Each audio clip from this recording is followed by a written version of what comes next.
few days ago, I was preaching in Florida. I've decided that since I get so many invitations to preach, I've decided that from now on, December, January, February, and March, I'll go to Florida only. It's not a personal matter. The Holy Spirit has directed me about this thing. Anyway, preaching in Florida, I got up early one morning, and 10:30 or so, and got up early, and looked outside, and right across from the room was a mobile home where retired people live. Now, it so happened, I did not know it, but Dr. Robertson was there in that conference. I didn't know it. I got off the airplane, was picked up, and the fellow picked me up said, Dr. Hyles, Dr. Robertson is coming in just a minute, so I'll get him while you get your bags ready. So I got there. Dr. Robertson said, Dr. Hyles, what are you doing here? I said, I'm preaching First Baptist Church, Hollywood, Florida. He said, I am too. I said, they didn't tell me. He said, they didn't tell me you're coming either. I said, man, they ought to tell us. I said, I probably wouldn't have taken the invitation if I'd known you were going to be here. And he said, man, I wouldn't either. But anyway, we preached together on the first night. He preached first, I preached last. And then next morning I got up, took a little walk, and I walked over there to this mobile home area where the retired folks live. And I got to just walking around. I saw a fellow coming out to pick up the paper. And he was retired. He was 67 years of age, and he had in front of him, he was fat, and he bent over for the paper and tried to reach it, couldn't reach it, so he squatted down for the paper, and he got it. So I said, "How are you this morning?" He said, "Fine. How are you?" And I said, "Good." I said, "Are you retired?" "Yes." He said, "I'm retired." I said, "Well, wonderful. And what do you do with all your time?" "Well," he said, "I come and get the paper, and then I come and get the mail, and then I come and get the evening paper." "What else do you do?" "Well," he said, "in between, I read the mail and read the paper." I said, "Well, are you enjoying this kind of life?" I'll never forget what he said. He said, "Man, I've got to. I got too much invested in it." I walked back up the room. Right next to my room was Dr. Robertson. This man 67, Robertson 71. His drape was open, and he had his work spread out across his table there. And he was going to town on work. Church, college, seminary, all the ministers of Highland Park Baptist Church. And there's a 71-year-old man in here, up crack of dawn working. Here's a 67-year-old fellow out here. By the way, he used to own his own company. Now his schedule is go get the paper and read it, go get the mail and read it, go get the paper and read it, and go to bed. And he said, "I got to enjoy it." Then I got too much invested in it. And I got thinking, there's a secret to life right there. There's Lee Robertson inside that room with all his papers, and Robertson had more fun he's having. Now what's the difference? When each one was doing that thing, his heart was where his investment of a lifetime had been. That fellow had spent his entire lifetime investing his money for retirement days, when Robertson spent his entire lifetime investing his money and his life in the lives of others. And here he is, happy as he could be. Dr. Robertson walks out. "Good morning, Dr. Hyles." "Good morning." "That's right. And glad to see you. And things are well." And I said, "Dr. Robertson, how you doing?" He said, "Fine." I said, "Do you feel well?" He said, "Yes, always feel well." "That's right. Always feel well." "That's right. God bless you." And so he says, "God bless you." Almost every paragraph. "God bless you." "That's right. God bless you." And I said, "You feel good?" I said, "You feel as well as you did when you were young?" He said, "That's right. That's right. God bless you. Feel better." "Never felt better in my life." "That's right." "Can you work as much?" "Yeah, that's right. God bless you. Can work as much as ever could." And I said, "Look at that fellow over there." I said, "They're over there just waiting for the Grim Reaper." I said, "That man over there, people over there, they get the mail and get the paper, get the mail, get the evening paper, and the most exercise the fellow get was squatting down to get the evening paper, the morning paper." What's the difference? Robertson's found a secret that man hadn't found. Where your treasure is, there will your heart be also. Now, I'm not 67. I'm not 71. But I'm getting there. I'm on my way. And I hope I'll get there. Somebody said, you dread growing old? I said, not at all, considering the alternative. I don't. So You say, well, Brother Hyles, what do you think? I'm saying I'm 54. And I noticed something. And everybody in this room who's over 45 knows it's true. As you get older, the interest in life began to wane.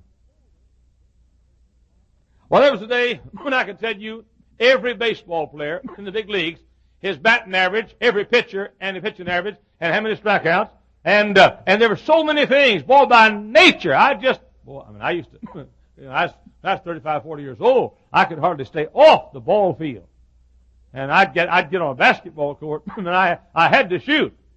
And now, I don't care if I ever shoot or not. See, I'm all shot. When you're all shot, you don't shoot. I get up and goes, done got up and went. And but you see, I have to force it now. And anybody does. I have to work at it. I have to work to have interest. And I do, constantly. I read things I don't want to read. So somehow more things will capture my attention. And I can be more for more things. And I try to be more knowledgeable now. Because the natural tendency is, like the old lady on the front porch, the pastor said, what do you do? Don't you ever want to do anything else? She said, I don't know, and I don't care. All I want is my rocking chair. And that's the way you get now. Before you know it, you get that way. And so if you get older and keep interest in life, you do it on purpose. Well, you say, preacher, all the interest you have in life, how do you keep interested in things? What the Bible says, where your treasure is, there will your heart be also. Russell Anderson was down, not with me, but he's down in the area at a school of finance. And so he said, Dr. Hyles, if it's okay with you, I'll ride back with you on the plane. He was coming back to Chicago, then going out to speak in Salt Lake City, Utah. And he said, look, I'm coming back to Chicago. Let's just fly together. So we did. And I was sitting over here. I was doing some work. And Russell Anderson over here had his Wall Street Journal. And he reads that thing, all those little old figures there.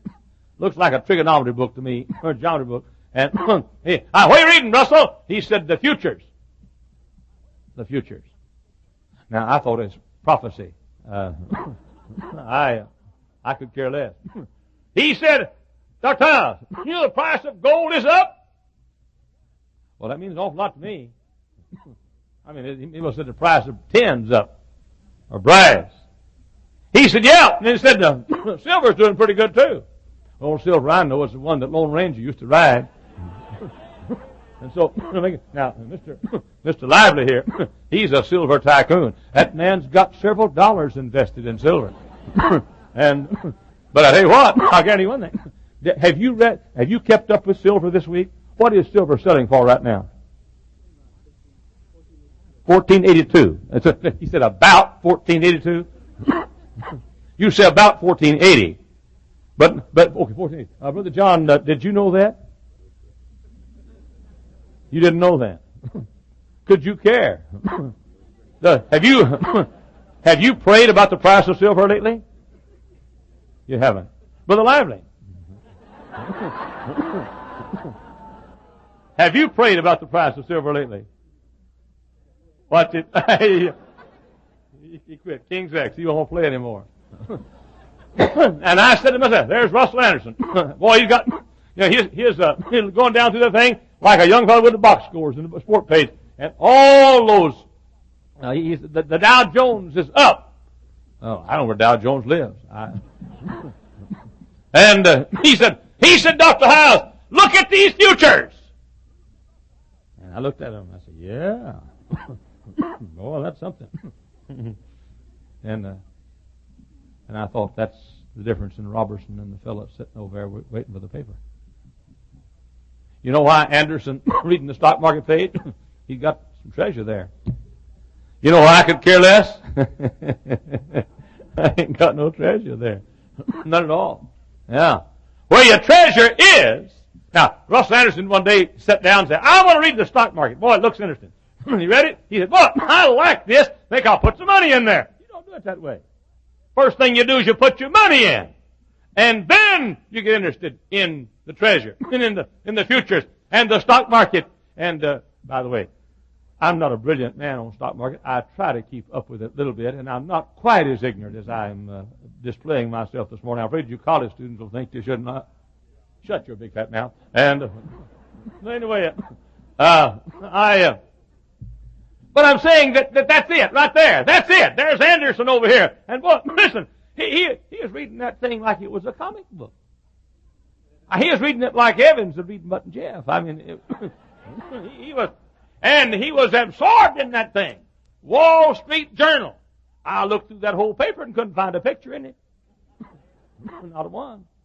And he was reading and reading and reading. Why? Where your treasure is, there will your heart be also. Hey, this morning, Evans got up and prayed.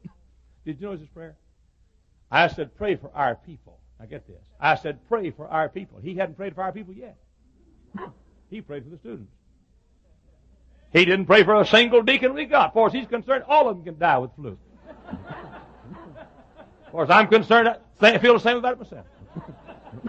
He didn't pray for the choir. You can sing yourself to death, as far as he's concerned.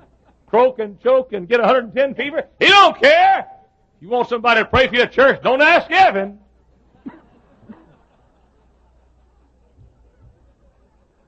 I stood here with a broken heart, a sincere burden on my shoulders, and I said, our people are sick, pray for them. And Dr. Evans gets up and says, pray for the, dear Lord, bless those that have the flu, and the next word was students. Students.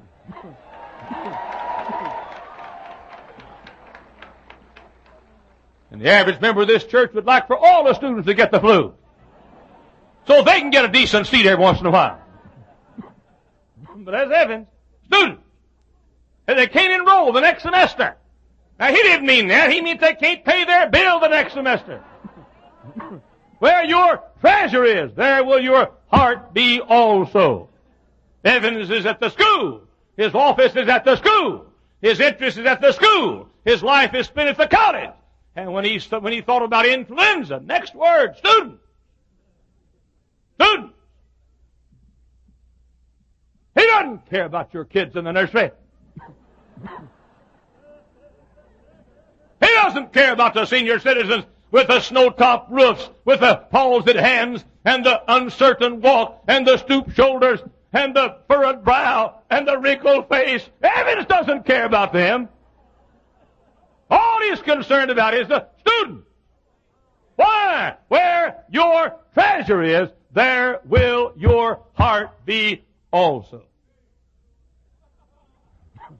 That's right. Now then, the other day, I can tell you how to live an interesting life. You just keep putting your treasure in a lot of places. That's it. That's it. I love this church.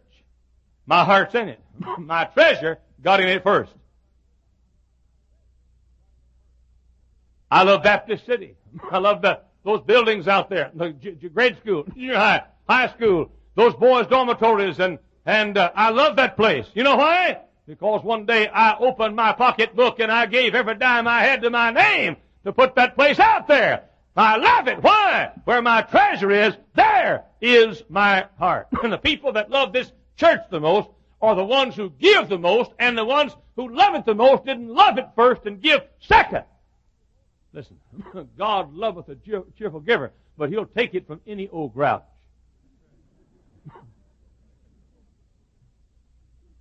Now that verse, God loveth a cheerful giver, is not saying that you ought to be cheerful before you give. No, sir. The first thing you do is you give because God commands you to give. You give because you're obligated to give.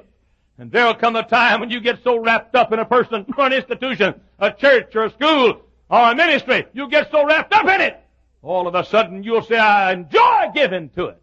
You see, you start off by giving because it is your duty to give. And then as you give because it's your duty, as your heart follows your treasure, a little bit behind your treasure. And as your treasure precedes you, as the John the Baptist saying, there cometh one after me, a heart. And the heart comes, and then the heart changes toward the ministry and toward the object. Let me say something, folks. Somebody said to me, Dr. Hyles, I envy how deeply you feel about people and how deeply you love. Somebody said this after John Rice's funeral. They said, you looked on the platform at that funeral I got a letter the other day from one of his daughters. She said, Dr. Hyles, you look grief-stricken on the platform. And she said, suddenly it dawned on me, I know why. You didn't get to see him as he got helpless. You didn't see him suffer. You didn't pray for God to take him. She said, you were away from him. We were there. We got where he prayed for God to get him out of his misery and take him on to heaven. You didn't do that. And after the funeral, somebody said to me, he said, how did you love him so much? And I said, I'll tell you why I loved him. His closet's full of suits I bought for him. And full of, he hardly has an overcoat that I didn't put on his back. And shoes I put on his feet, and a ring I put on his finger. You ask a mother who has a child who's retarded, and you see. Do you know that's why that many women never fall in love with their husbands? Because the guy is old and helpless. I can tell you that many women right now who didn't give that much about their husband until he got old and helpless. And they had to cut up his meat and help dress him. He had a stroke, a heart attack, bring his food to his bedside and take him to the bathroom and put on his clothes for him. And all of a sudden their treasure went. And their treasure went. And after the treasure went, the heart went. That's why I love so many things in life. I give to so many things in life. I've learned that the only thing you can use your money for is either retire or let your wife's next husband have it. Or let your kids have it and ruin them. But I've learned this. I've learned if you can take whatever small amount of money that God entrusts you with and you invest it where your treasure is. Somebody said, Brother Hyles, after Dr. Rice's funeral, said, I'd give anything in the world to feel as deeply as you feel. And I said, hey, by the way, that's exactly what it cost.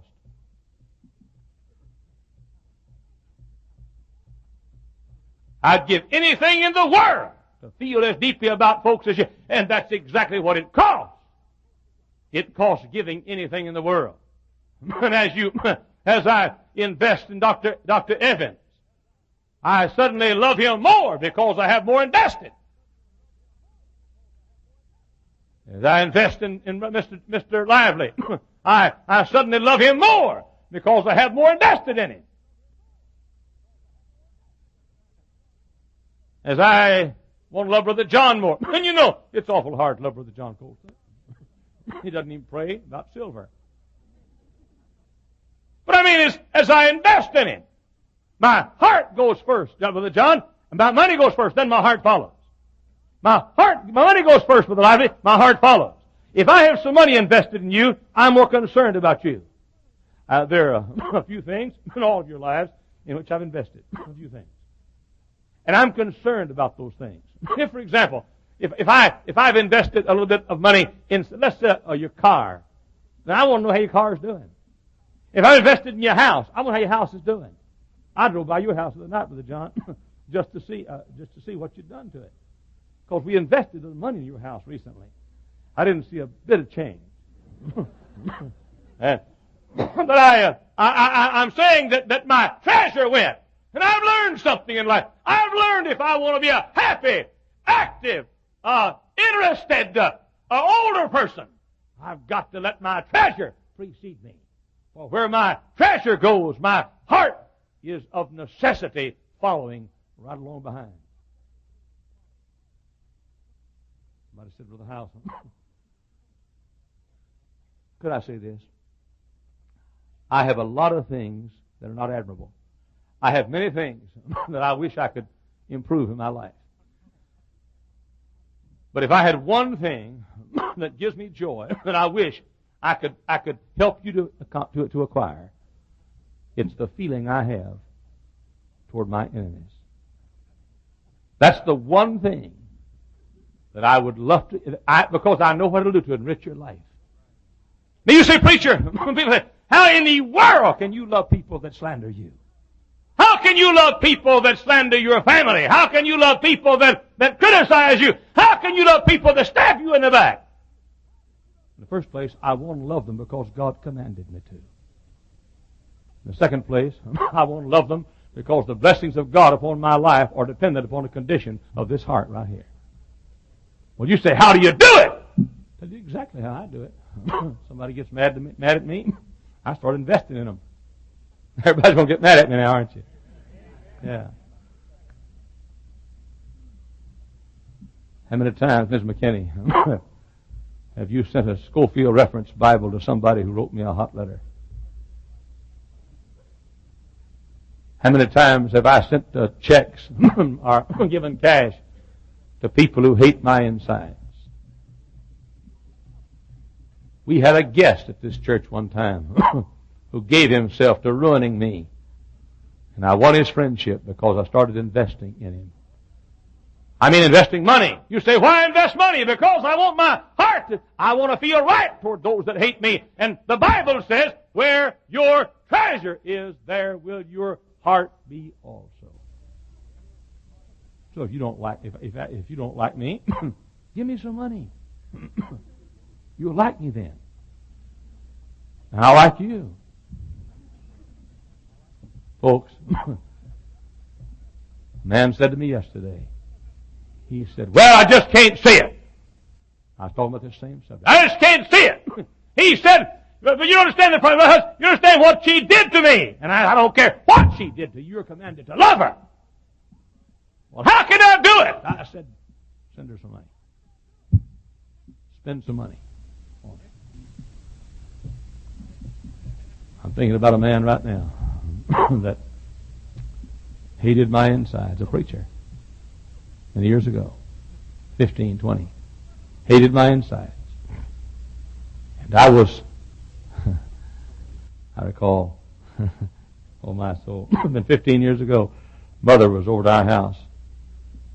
And Mother has an awful hard time. Mother can love her enemies, but she don't love my enemies. And she said, son, that man has done you more dirt than anybody in the world. She said, he's just a crook. And I said, now hold it, Mama. You don't talk like that in my house. And Mama said, I'm your mother. I said, okay, let's go to your house. You can talk about it. But I said, we're not going to talk about that like that in my house. What you say for the house, what you did was true.